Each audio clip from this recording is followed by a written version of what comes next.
नमस्कार दोस्तों, आप सभी का स्वागत है हमारे YouTube चैनल शिव किरण फार्मिंग में। यदि आप हमारे चैनल पर नए हैं तो हमारे चैनल को सब्सक्राइब करें और बेल आइकन ज़रूर दबाएं। आज हम बात करेंगे हरी मूंग की खेती के बारे में। यह एक खरीफ की फसल है और यह मार्च और अप्रैल में उगाई जाती है। आगे हम बात करते हैं इसके परिचय के बारे में। यह मूंग के नाम से भी जाना जाता है। यह भारत की मुख्य दालों में से एक है। यह प्रोटीन के साथ साथ रेशे और लोहे के मुख्य स्रोत हैं।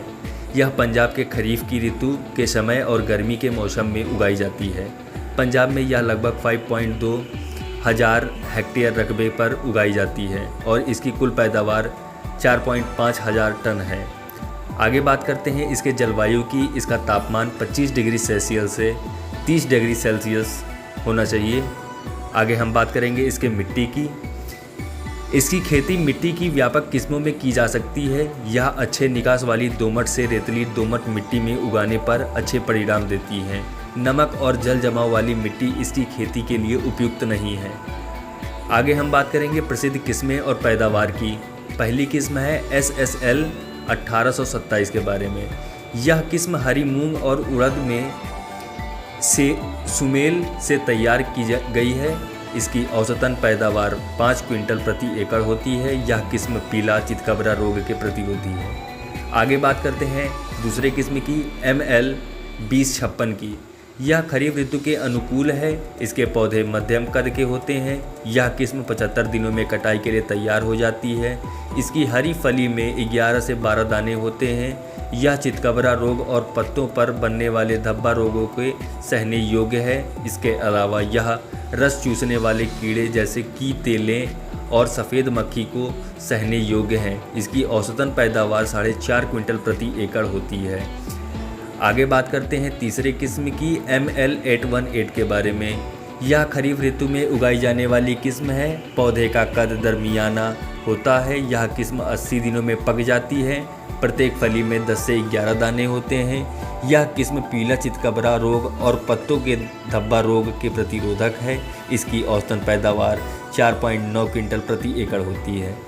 आगे हम बात करते हैं अगले किस्म की PAU 911 की। यह किस्म खरीफ ऋतु की किस्म है। यह 75 दिनों में पककर कटाई के लिए तैयार हो जाती है। इसकी फली में 9 से 11 दाने होते हैं। इसकी औसतन पैदावार 4.9 क्विंटल प्रति एकड़ है।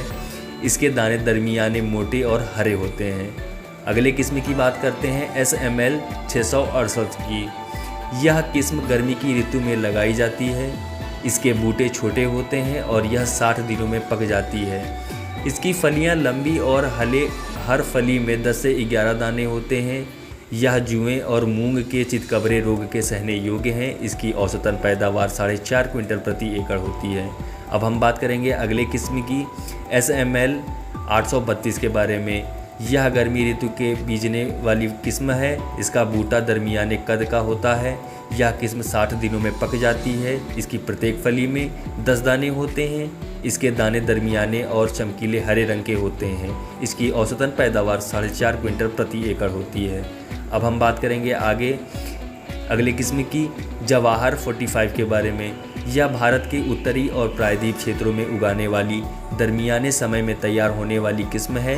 यह 75 से 90 दिनों में कटाई के लिए तैयार हो जाती है। इसकी औसतन पैदावार 4.5 क्विंटल होती है। आगे बात करते हैं इसके अगले किस्म की ML1 के बारे में। यह भारत के उत्तरी और प्रायद्वीप क्षेत्रों में उगाने वाली दरमियाने समय में तैयार होने वाली किस्म है। यह 75 से 90 दिनों में कटाई के लिए तैयार हो जाती है। इसकी औसतन पैदावार 4 से 5 क्विंटल प्रति एकड़ होती है। आगे बात करते हैं अगली किस्म की TMB 37 की। यह किस्म पंजाब एग्रीकल्चर यूनिवर्सिटी द्वारा जारी की गई है। यह किस्म गर्मी और बसंत की ऋतु में लगाई जाती है। यह 60 दिनों में पक जाती है। आगे बात करेंगे दूसरे राज्यों की किस्मों के बारे में। टाइप 1 के बारे में। यह अगेती किस्म है। यह कटाई के लिए 60 से 65 दिनों में कटाई के लिए तैयार हो जाती है। इसे हरी खाद बनाने और दाने प्राप्त करने के लिए उगाया जाता है। इसकी औसतन पैदावार 2.5 से 3.5 क्विंटल प्रति एकड़ होती है। आगे बात करते हैं अगले किस्म की पूसा बैसाखी के बारे में। यह कटाई के लिए 60 से 70 दिनों में कटाई के लिए तैयार हो जाती है। इसकी औसतन पैदावार 3.2 से 4 क्विंटल प्रति एकड़ होती है। आगे बात करते हैं अगले किस्म की मोहिनी के बारे में। यह कटाई के लिए 60 से 70 दिनों में कटाई के लिए तैयार हो जाती है। यह पीला चितकबरा रोग और पत्तों पर सफ़ेद धब्बे रोग के सहने योग्य है। इसकी औसतन पैदावार 4 से 4.5 क्विंटल प्रति एकड़ होती है। आगे बात करते हैं अगले किस्म की PS16 के बारे में। यह सारी देश में उगने योग्य किस्म है। यह कटाई के लिए 60 से 65 दिनों में तैयार हो जाती है। इसकी औसतन पैदावार 4 से 4.8 क्विंटल प्रति एकड़ होती है। आगे हम बात करेंगे इसके ज़मीन की तैयारी की। मिट्टी के भुरभुरा होने तक 2 या 3 बार जुताई करें और प्रत्येक जुताई के बाद सुहागा फेरें। आगे बात करते हैं इसके बिजाई की। बिजाई का समय खरीफ की बिजाई के लिए जुलाई का पहला पखवाड़ा उपयुक्त होता है और गर्मियों में बिजाई के लिए मार्च से अप्रैल का महीना उपयुक्त होता है। आगे बात करते हैं इसके फासले की। खरीफ की बिजाई के लिए कतारों में 30 सेंटीमीटर और पौधे से पौधे में 10 सेंटीमीटर के फासले का प्रयोग करें। रबी की बिजाई के लिए कतारों में 22.5 सेंटीमीटर और पौधे से पौधे में 7 सेंटीमीटर का फासला रखना चाहिए। आगे बात करते हैं इसके बीज की गहराई की। बीजों को 4.6 सेंटीमीटर की गहराई पर बोए। आगे बात करते हैं इसके बिजाई के ढंग की। बिजाई के लिए बिजाई वाली मशीन, पोरा या केरा ढंग का प्रयोग किया जाता है। आगे बात करते हैं इसके बीज की। बीज की मात्रा खरीफ के मौसम में 8 से 9 किलो बीज प्रति एकड़ में प्रयोग करें, जबकि गर्मियों के मौसम के लिए 12 से 15 किलो बीज प्रति एकड़ में प्रयोग करें। बीज का उपचार बिजाई से पहले कप्तान या थीरम 3 ग्राम से प्रति किलो बीज का उपचार करें। फंगसनाशी कीटनाशी दवाई कप्तान और थीरम अगर आपके खेतों में लगते हैं तो कप्तान और थीरम 3 ग्राम प्रति किलोग्राम की हिसाब से आप खेतों में छिड़काव करें। आगे बात करते हैं खाद की। खाद 1 किलोग्राम प्रति एकड़ में, यूरिया 12 किलोग्राम प्रति एकड़, SSP 100 किलोग्राम प्रति एकड़। आगे बात करते हैं तत्व किलोग्राम प्रति एकड़ में। नाइट्रोजन 5 किलोग्राम प्रति एकड़, फास्फोरस 16 किलोग्राम प्रति एकड़। आगे हम बात करेंगे खरपतवार नियंत्रण की। खेत को नदीन मुक्त रखें। 1 या 2 गुड़ाई करें। पहली गुड़ाई बिजाई के 4 सप्ताह बाद करें और दूसरी गुड़ाई पहली गुड़ाई के 2 सप्ताह बाद करें। रासायनिक तरीके से नदीनों को खत्म करने के लिए फ्लुक्लोरालिन 600 मिलीलीटर प्रति एकड़ और ट्राइफ्लुरालिन 800 मिलीलीटर बिजाई के समय या पहले प्रति एकड़ में डालें। बिजाई के बाद 2 दिनों में पेंडिमेथालिन 1 लीटर को 100 से 200 लीटर पानी में मिलाकर प्रति एकड़ में स्प्रे करें। आगे बात करेंगे इसके सिंचाई की। मूंग को मुख्यतः खरीफ की फसल के तौर पर उगाया जाता है। यदि ज़रूरत पड़े तो जलवायु के हालातों पर आधार पर सिंचाई करें। गर्मियों के मौसम की फसल के लिए मिट्टी की किस्म और जलवायु के अनुसार 3 से 5 सिंचाई करें। अच्छी उपज के लिए बिजाई के 55 दिनों के बाद सिंचाई बंद कर दें। आगे हम बात करेंगे पौधों की देखभाल, उनमें लगने वाले हानिकारक कीट और रोकथाम के बारे में। पहला कीट रस चूसने वाले कीड़े, हरा तेला, चेपा और सफ़ेद मक्खी। यदि इन कीड़ों का नुकसान दिखे तो मैलाथियान 375 मिलीलीटर या डाइमेथोएट 250 मिलीलीटर या ऑक्सीडेमेटान मिथाइल 250 मिलीलीटर को प्रति एकड़ में स्प्रे करें।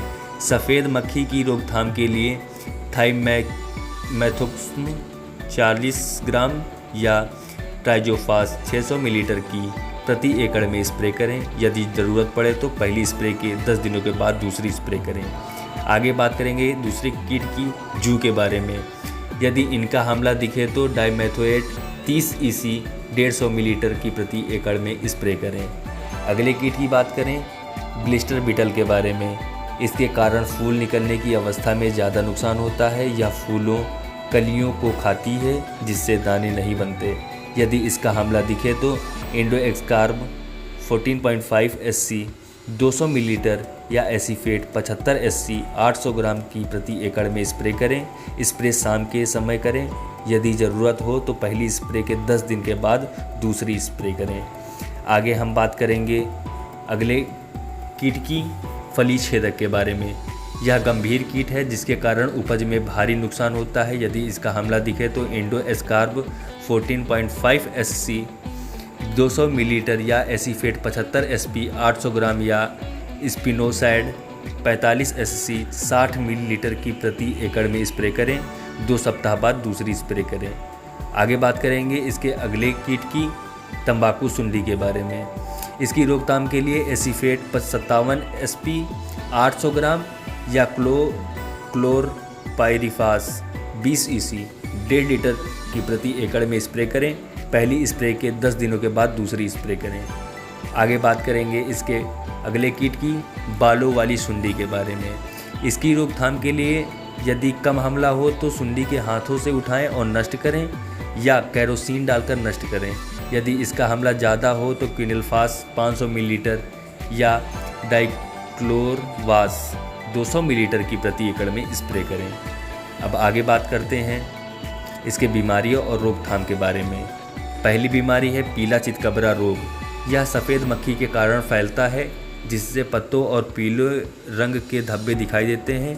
प्रभावित पौधों पर फलियां नहीं बनती। इस रोग के प्रतिरोधक किस्में बीजनी चाहिए। इसकी रोकथाम के लिए 40 ग्राम थाइमेथोक्सम और ट्राइजोफास 600 मिलीलीटर की प्रति एकड़ में स्प्रे करें। आवश्यकता अनुसार पहली स्प्रे के 10 दिनों के बाद दूसरी स्प्रे करें। आगे हम बात करेंगे इसके फसल की कटाई की। 85% फलियों के पक जाने पर कटाई की जाती है। फलियों को ज़्यादा पकने नहीं देना चाहिए, इससे वे झड़ जाती हैं, जिससे पैदावार का नुकसान होता है। कटाई दरांती से करें। कटाई के बाद थ्रेसिंग करें। थ्रेसिंग के बाद बीजों को साफ करें और धूप में सुखाएं। यह वीडियो की प्रक्रिया यहीं समाप्त होती है। यदि वीडियो अच्छी लगी हो तो वीडियो को लाइक करें और अपने दोस्तों को शेयर करें। चैनल को सब्सक्राइब करें और बेल आइकन ज़रूर दबाएं। धन्यवाद।